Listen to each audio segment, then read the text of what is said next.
Serat Paramayoga. Karya Pujangga Ageng Keraton Kedatonan, Projo Kasunanan Surakarta Nagari Hadiningrat, Sri Raden Mas Ngabehi, Ronggowarsito.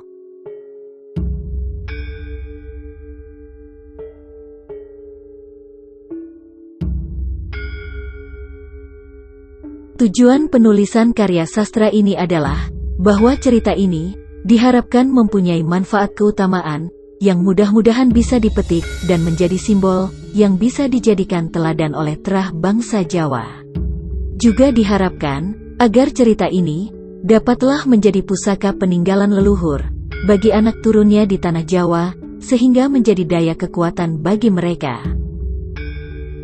Cerita ini dimulai pada zaman Yan Banujan yang menceritakan kehidupan para leluhur, sehingga cerita ini sampai pada kehidupan manusia lumrah masa sekarang.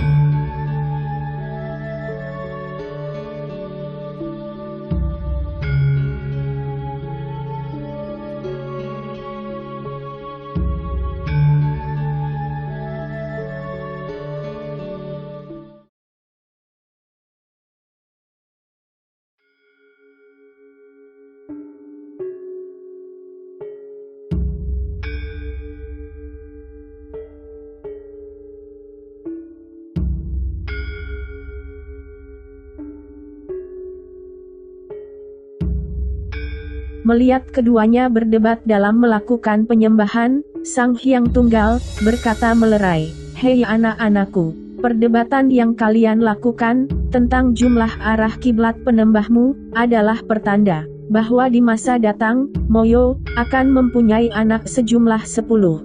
Sedangkan kamu, Manik, tentu akan sama dengan jumlah panembahmu, sejumlah 9.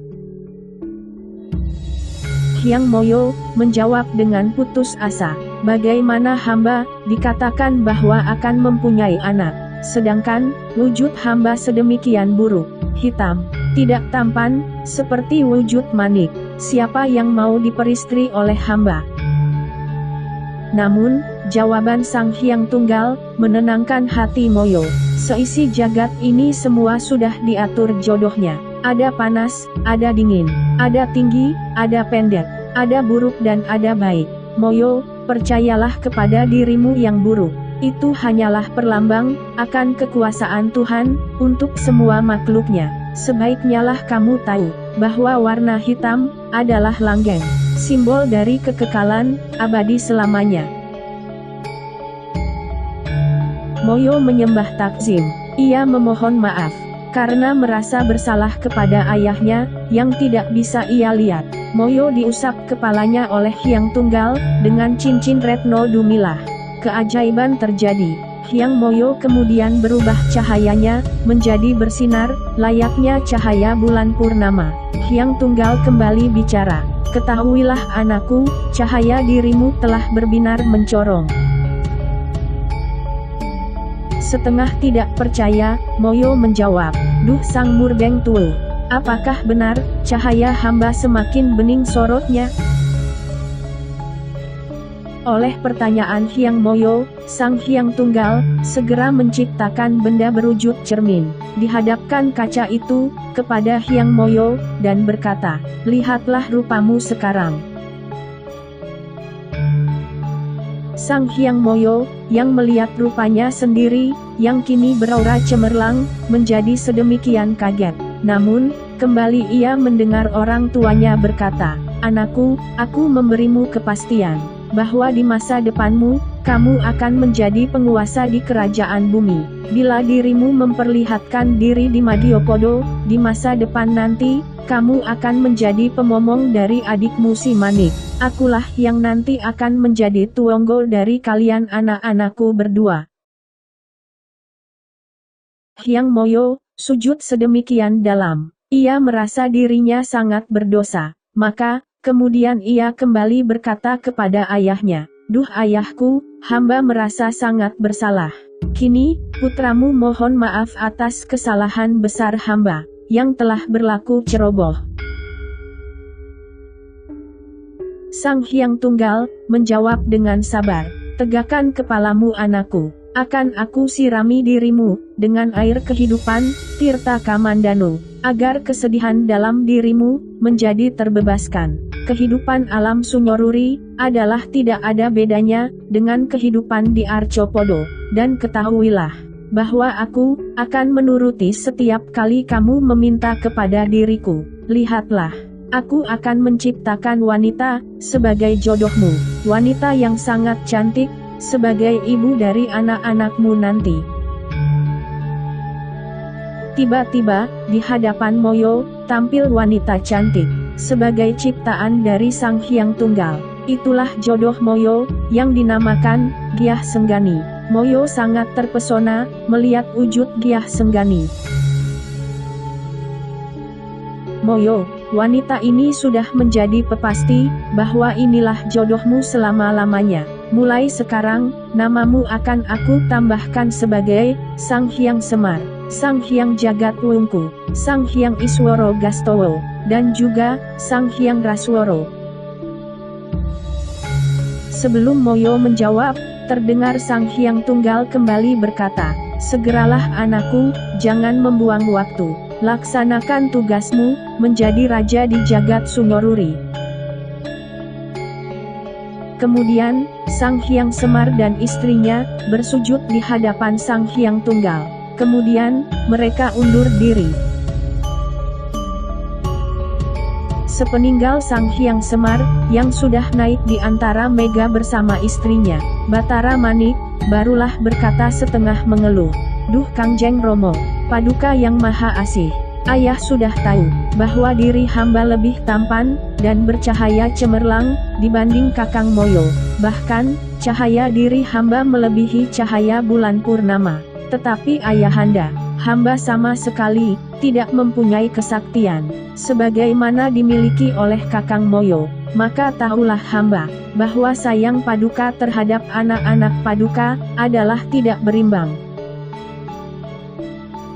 Sang Hyang Tunggal membantah perkataan anaknya. "Anakku Manik, jangan salah terima. Aku mempunyai anak-anak itu, walaupun saat ini keadaannya tidak berimbang dalam segalanya, sejatinya, ini hanyalah sebagai kesaksian.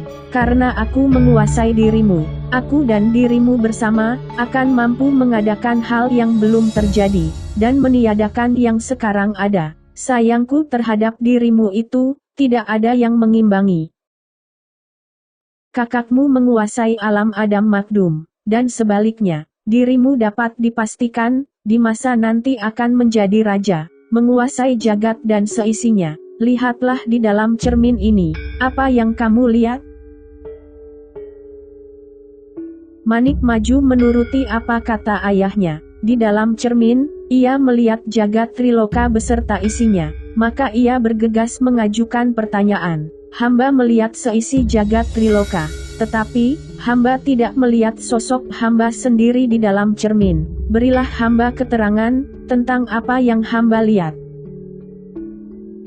Sang Hyang Tunggal kemudian berkata lirih, "Manik anakku, kamu tidak melihat wujudmu sendiri, dan pasti tidak juga melihat wujudku. Layaklah bahwa dirimu tidak mampu menangkap ajaran yang aku sampaikan tadi. Sudah aku katakan bahwa diriku sudah menunggal dengan dirimu, lebur luluh menjadi wujudmu sekarang ini. Dalam arti, aku sudah menunggal menjadi satu dengan raga dan rasa batinmu." Hyang Manik bersujud di hadapan ayahnya dengan rasa yang lega tidak terkira. "Duh Pukulun, bila demikian keadaannya, maka hamba merasa tidak lagi terasa menyandang cacat pada hidup hamba dengan sejelas-jelasnya." Sang Hyang Tunggal menyauti kata-kata anaknya dengan perasaan masgul. "Anakku, angan-anganmu yang menyebut dirimu tidak lagi mempunyai cacat dalam kehidupanmu, membuatmu berdosa kepada Hyang Kang Maha Agung. Camkan, di dalam kehidupanmu di masa datang, kaki kirimu akan lumpuh. Kedua, lehermu ada bercak di 3 tempat. Ketiga, kamu akan tumbuh taring. Dan keempat, tanganmu akan menjadi bertumbuh 4. Demikianlah Sesal di hati Hyang Manik sangat dalam, mendengar apa yang akan terjadi terhadap dirinya, oleh kesombongannya. Sekarang, ia hanya bisa mengibah, bersujud di hadapan ayahnya, memohon maaf. Setelah beberapa lama, keadaan hening. Sang Hyang Tunggal berkata menenangkan,